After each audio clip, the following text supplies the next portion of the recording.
नमस्ते दोस्तों, आपका गोल्ड प्राइस टुडे न्यूज में स्वागत है। और आज हम चर्चा कर रहे हैं सोने चांदी के भाव की। सोने का भाव फिर से $2700 के पार पहुंच गया है। और सराफा बाजार की बात करें तो वहां पर सोने का भाव 81,000 के पार भी पहुंच चुका है। तो अब आगे क्या कुछ सोने चांदी का भाव रहने वाला है, इस पर बात करने के लिए हमारे साथ ऑगमोंट से उनकी रिसर्च की हेड डॉक्टर रेनिसा चैनानी जी हैं।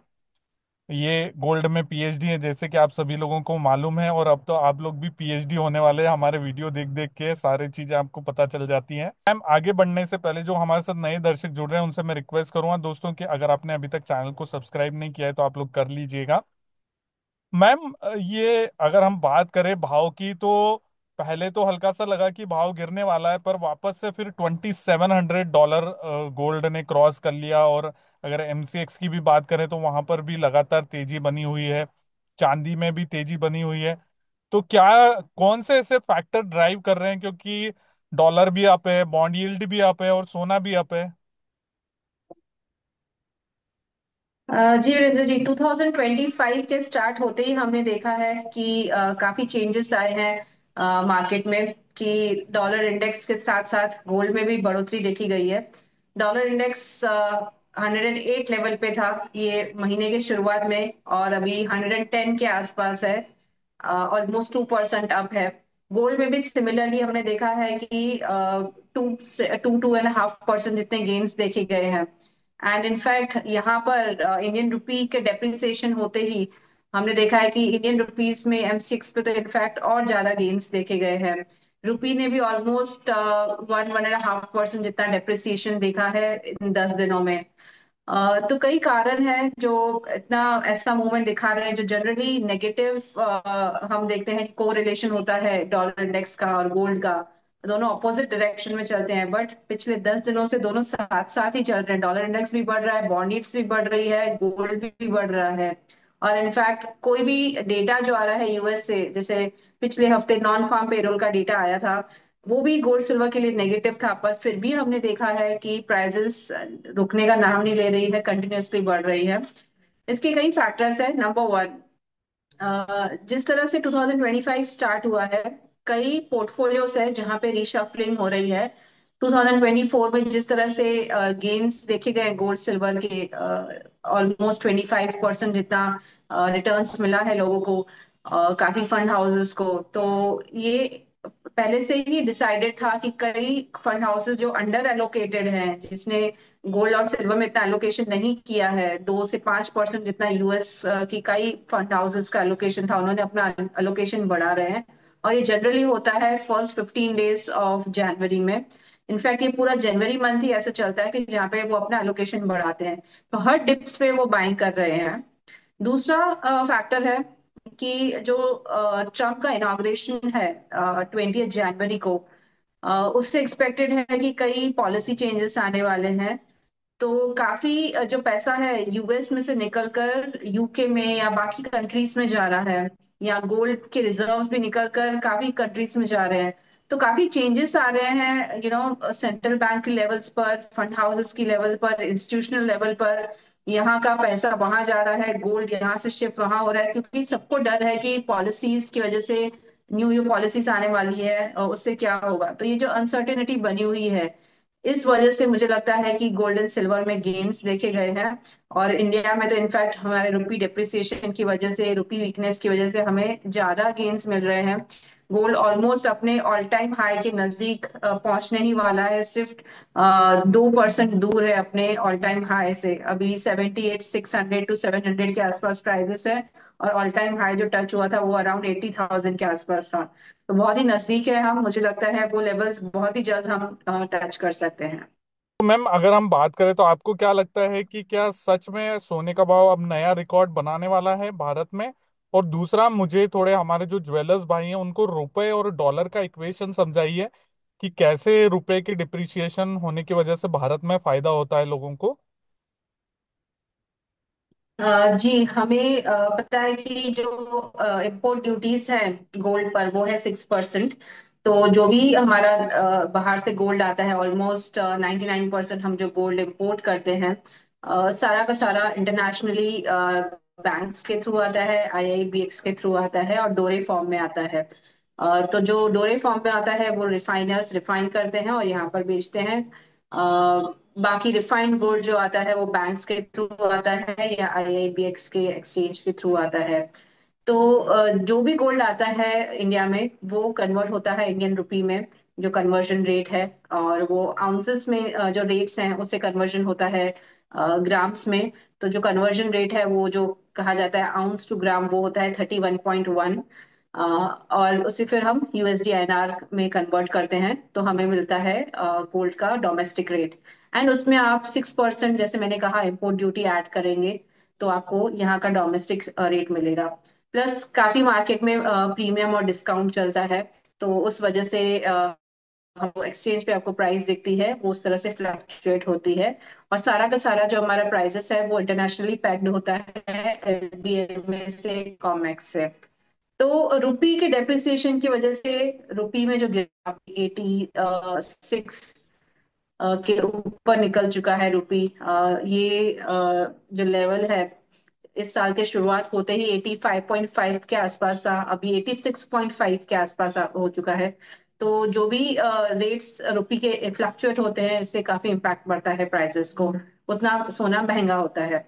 और मुझे लगता है ये इंटरनेशनली भले ही हम जो हमारा ऑल टाइम हाई है $2,800 उसको टच करने में थोड़ा टाइम लगा है, बट इंडिया में ये लेवल्स पहले ही टच हो जाएंगे। जो हमारा ऑल टाइम हाई है 80,000 का, मुझे लगता है बहुत ही जल्द टच हो जाएगा शायद। जिस तरह से मोमेंटम कंटिन्यू है मुझे लगता है जनवरी मंथ में भी इनफैक्ट हो सकता है कि यहाँ की प्राइसेस 80,000 के ऊपर क्रॉस हो जाए।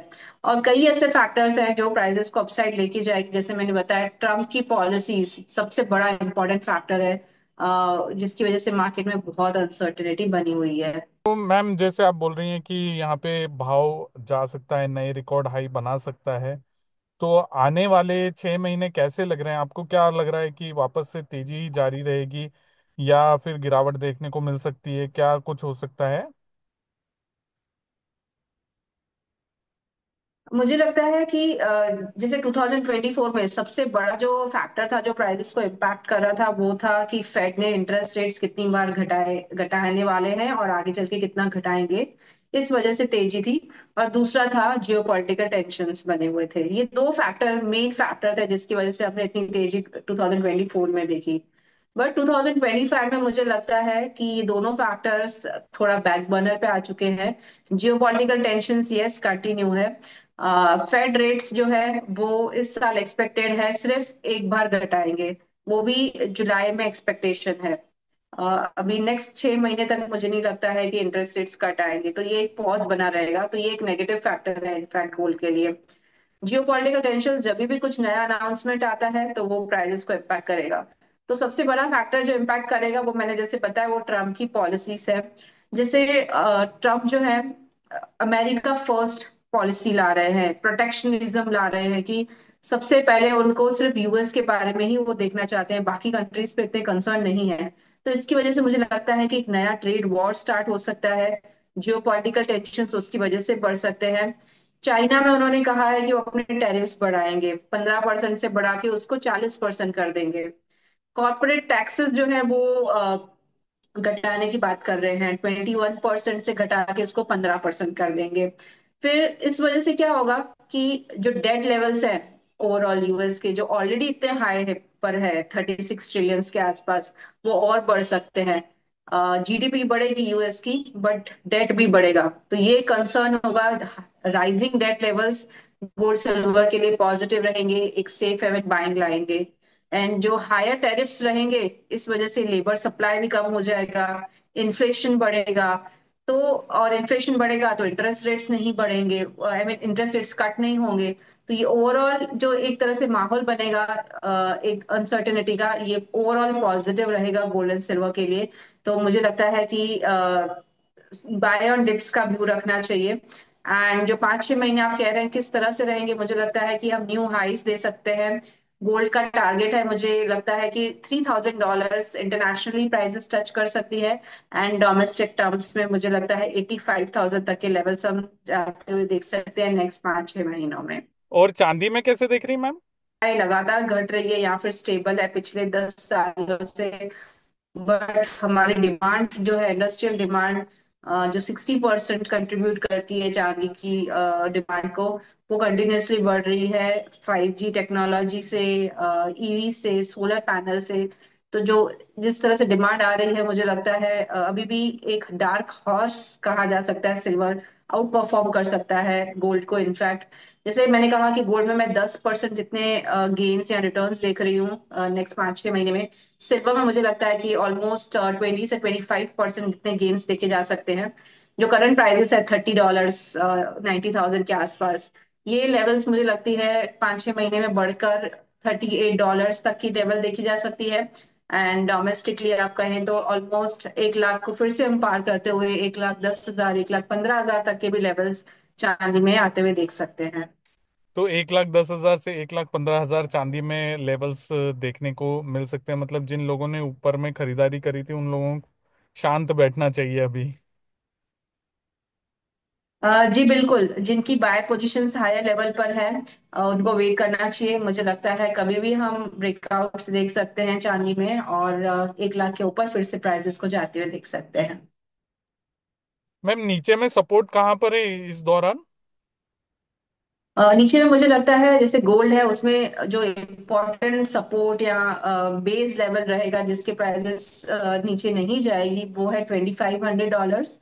एंड MCX पे अराउंड 73,000 का वो लेवल रहेगा।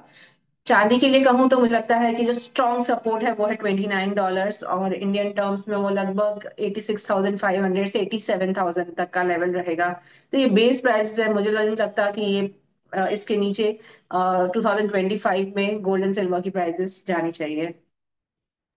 चलिए ma'am, thank you so much, आपने अपना इतना कीमती समय दिया। जाते जाते कोई डिस्क्लेमर देना चाहेंगे आप? ये मार्केट बहुत ही वॉलेटाइल ट्रेड हो रहा है। मुझे लगता है ये हफ्ता काफी वॉलेटाइल रहेगा, तो स्ट्रिक्ट स्टॉप लॉसेस के साथ ट्रेड करना चाहिए। एंड ज्यादा करके आपको पोजीशंस अपनी थोड़ी लंबे समय तक की बनानी चाहिए। बाय ऑन डिप्स का व्यू रखना चाहिए। ओवरऑल बुलिश मार्केट है। और मैं भी जिस तरह से इन्वेस्टमेंट करती हूँ तो लॉन्ग टर्म के लिए करती हूँ through ETFs and digital gold. बाकी ट्रेडिंग मैं अवॉइड करती हूँ, सो मेरी कोई ट्रेडिंग पोजीशंस नहीं है। चलिए दोस्तों, जैसे रेनिशान जी ने कहा, आप लोग अगर कोई खरीदारी बिकवाली करते हैं तो अपने वित्तीय सलाहकार की राय लीजिएगा। और ये वीडियो हमने सिर्फ जानकारी के पर्पज से आप लोगों को लिए बनाया है। अगर आप कोई खरीदारी बिकवाली करें तो अपने वित्तीय सलाहकार की राय लेकर ही करिएगा।